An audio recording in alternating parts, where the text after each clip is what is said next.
Por aqui o Agricultura BR dá início falando a respeito de milho e também de soja.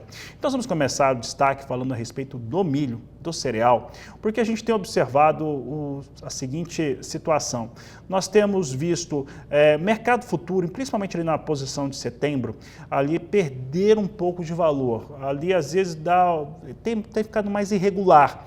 E isso está muito relacionado com alguns fatores. Esses fatores estão muito ligados a clima, já que tem chovido no centro-sul do Brasil, os acumulados de chuvas têm se apresentado e têm se mostrado interessantes para o desenvolvimento da safra.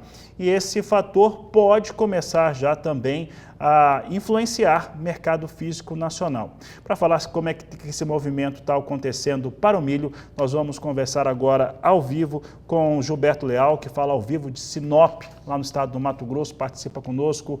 Gilberto, já dá para dizer que o mercado já enxerga uma produtividade melhor para milho ou ainda está cedo para tal afirmação, já que a gente já vem de uma semana com fortes volumes de vendas no Brasil? Boa tarde, seja bem-vindo.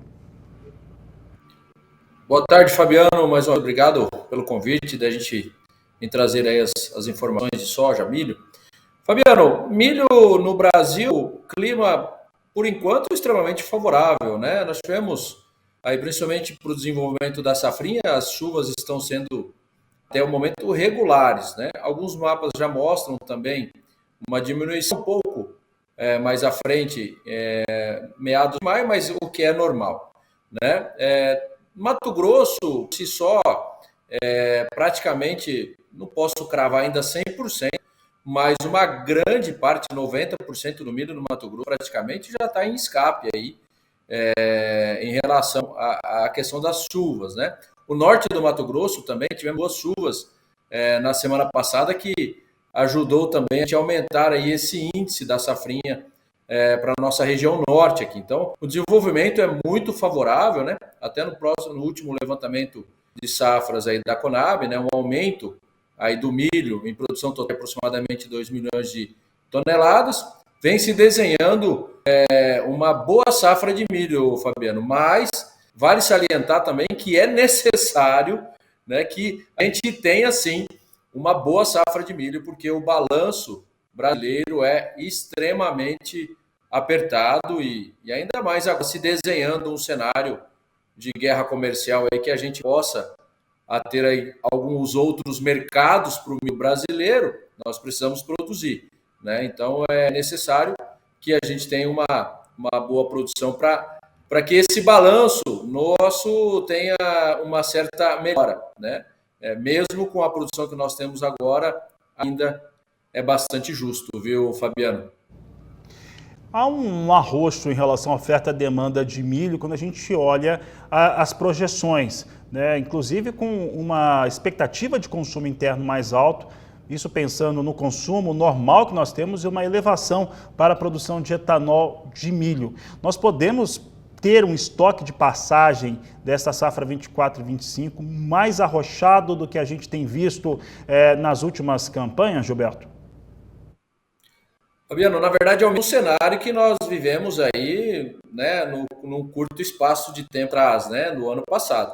Se a gente for colocar em termos de demanda total do que a gente tem pelo milho brasileiro, juntando isso com grama de exportação, juntando isso com o mercado interno, não só para biocombustíveis, que é a grande demanda adicional que nós temos no Brasil hoje, principalmente pelas plantas de etanol, falta milho no Brasil. Isso é uma realidade, né? A gente tem que ser claro, o balanço é extremamente apertado. O movimento que a gente viu no Mato Grosso nos últimos dias, né? Agora um pouco arrefeceu um pouco mais pela questão do andamento da melhora de clima na safrinha. Essa também é uma outra questão do milho argentino aí com a queda das retenções e a mudança do dólar também na Argentina acabou trazendo um pouquinho de pressão, mas a gente não pode deixar de colocar que nós fizemos negócio no mercado físico no Mato Grosso há 15, 20 dias atrás a R$80. E isso é um cenário claro de restrição de oferta, né? Então nós temos pouquíssimo milho disponível, estamos com a safra verão entrando agora também, que dá um certo alento para a indústria, mas quando a gente olhar aí no horizonte em termos ainda de programa, Fabiano, que a gente tem, não só de biocombustíveis, também Programa Exportação Brasileiro e também a cadeia da carne toda aí, né? Falta milho no Brasil. Nós precisamos olhar para isso de uma forma um pouco mais analítica para questões de projeção de preço. O que eu trago para vocês é que o que a gente está vendo já, projetando o milho na safrinha, do movimento que a gente teve nessa semana, são preços extremamente mais firmes, né? Não só por um dólar melhor, né? E também com a indústria já entendendo um pouco mais essa questão da restrição, de um balanço um pouco mais apertado, vindo às suas compras de uma forma um pouco mais antecipada. Nesta semana, o exemplo nós tivemos aqui no norte, no Mato Grosso, milho sendo praticado aí a R$ 53, R$ 54 em alguns momentos de câmbio mais alto, né, Fabiano? Depois o câmbio cedeu um pouquinho, os preços no flat price doméstico aí acabaram cedendo um pouco. Mas é um cenário mais firme para o milho, mais altista para o milho, principalmente devido a essa questão do balanço.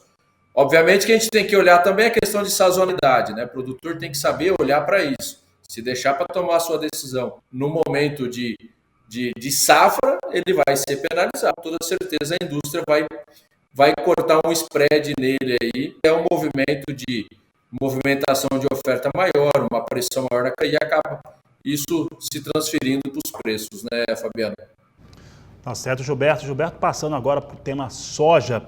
E soja, nós tivemos uma aceleração de vendas. O produtor conseguiu aproveitar a precificação, um cenário um pouco melhor para a comercialização de soja e acelerou bastante. Abril deve ter um recorde de vendas de soja já acumulado no mês, o que tem uma relação direta com as tarifas que foram impostas pelos Estados Unidos. Como é que vem este fator soja em relação a vendas, isso ocorrendo, sempre lembro disso, né, no momento de colheita da maior safra da história, e o que nós podemos ver de oportunidade também daqui para frente, principalmente no segundo semestre do ano, antes da entrada da safra americana, porque até lá é muito provável que já tenham tido um acordo comercial.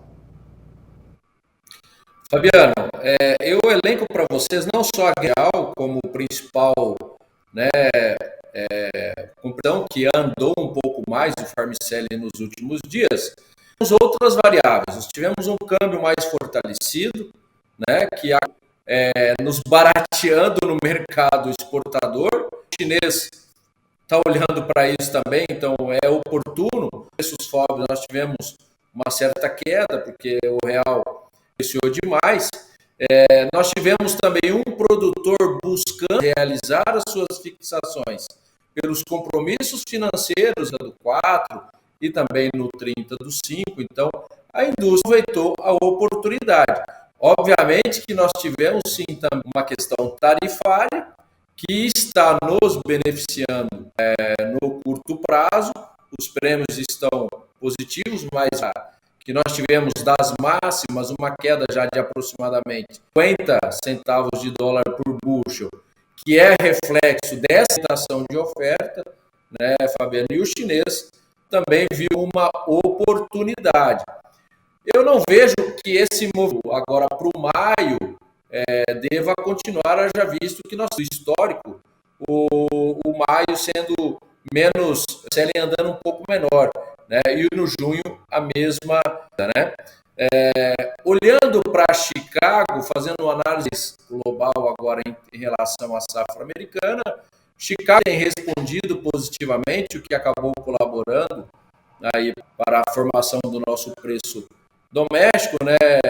Fazemos menos áreas de soja nos Estados Unidos esse ano, acaba trazendo um piso para Chicago, mesmo da guerra comercial.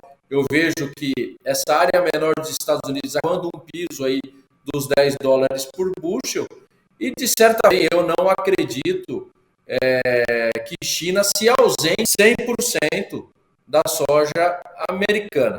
Haja visto, para a questão de rotação de estoques, a soja americana é melhor que a brasileira, e nós tivemos ontem novamente de vendas aí de soja americana, mesmo com as tarifas, né? Isso, consequentemente, vai continuar acontecendo, principalmente com as crush estatais, Sinograin e Coffee. As demais, né, Fabiano, privadas, essas sim, essas estão no Brasil. No Brasil também tivemos reporte de barcos aí para no mesmo momento que o Brasil fez aproximadamente 64, né? É um volume considerável, recorde, né? Nós tivemos até negociações em outros períodos, mas está dentro quase do histórico, né? Esses 64 barcos, e tivemos barcos aí na Argentina. Na Argentina é queda das retenções que tivemos por milheiro e a mudança no regime cambial, que acabou sendo, e o produtor argentino acabou acelerando um pouco mais também o selling. Agora nós temos um competidor, né, Fabiano, que é a Argentina, trazendo aí a sua soja também, o seu derivado, e também o seu milho, acaba ficando como origem uma competição com o Brasil. Gilberto, a gente tem agora 2 minutos. Então, rapidamente, você falou da Argentina e a Argentina mudou a sua política cambial mais uma vez. Agora o câmbio está flutuante, né? Aquele câmbio direcionado da Argentina é muito provável que a gente não veja mais. Vai vir para uma realidade essa Argentina de agora. E um dos pontos que você colocou, inclusive, que tem sido uma preocupação dos produtores no Mato Grosso. Daqui a pouco a gente vai ter a participação do presidente da ProSoja de Mato Grosso e ele comenta, né, ele comentou essa semana a respeito das preocupações em relação à aquisição de insumos para a lavoura, para uma safra 25-26, que vai vir com esse custo de dólar, custo de câmbio, talvez os impactos desse tarifaço, né? E um ano que para o médio e pequeno produtor o plano safra pode ficar muito complicado. Como é que você enxerga essas variáveis agora se somando próximo ao planejamento da próxima campanha?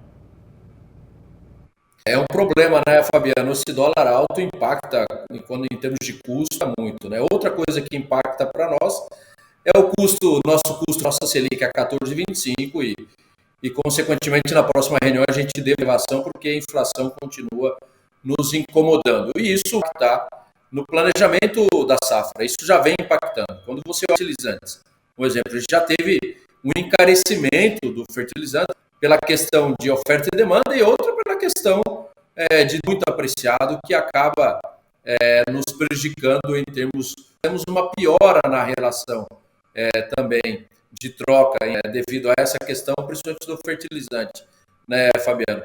Vai falar de plano safra, é um verdadeiro absurdo que a gente aí com o governo federal em relação ao plano safra, né?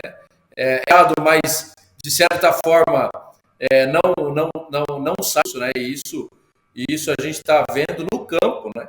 Em um momento o produtor brasileiro precisa de recursos, né, para fazer as suas compras, o seu planejamento agrícola já no ciclo 25 preocupante, né?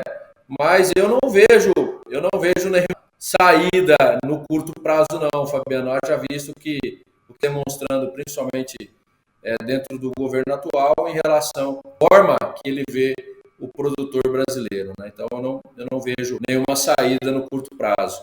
Mas é importante o produtor olhar sim já o cimento, olhar a sua relação de troca, né? Ficar aí com essa volatilidade que nós estamos tendo nos últimos dias devido às tensões comerciais. Isso deva permanecer, tá? Isso deva permanecer. Nós não estamos vendo um recuo, né? Estamos vendo mais um recuo dos Estados Unidos, mas não estamos vendo um recuo. Então essas tensões devam se permanecer aí por um pouco mais de tempo, né? Então o produtor, o meu conselho é que saia da realidade, que faça o planejamento e que faça a sua gestão de risco para consiga pelo menos manter as suas margens, né, Fabiano?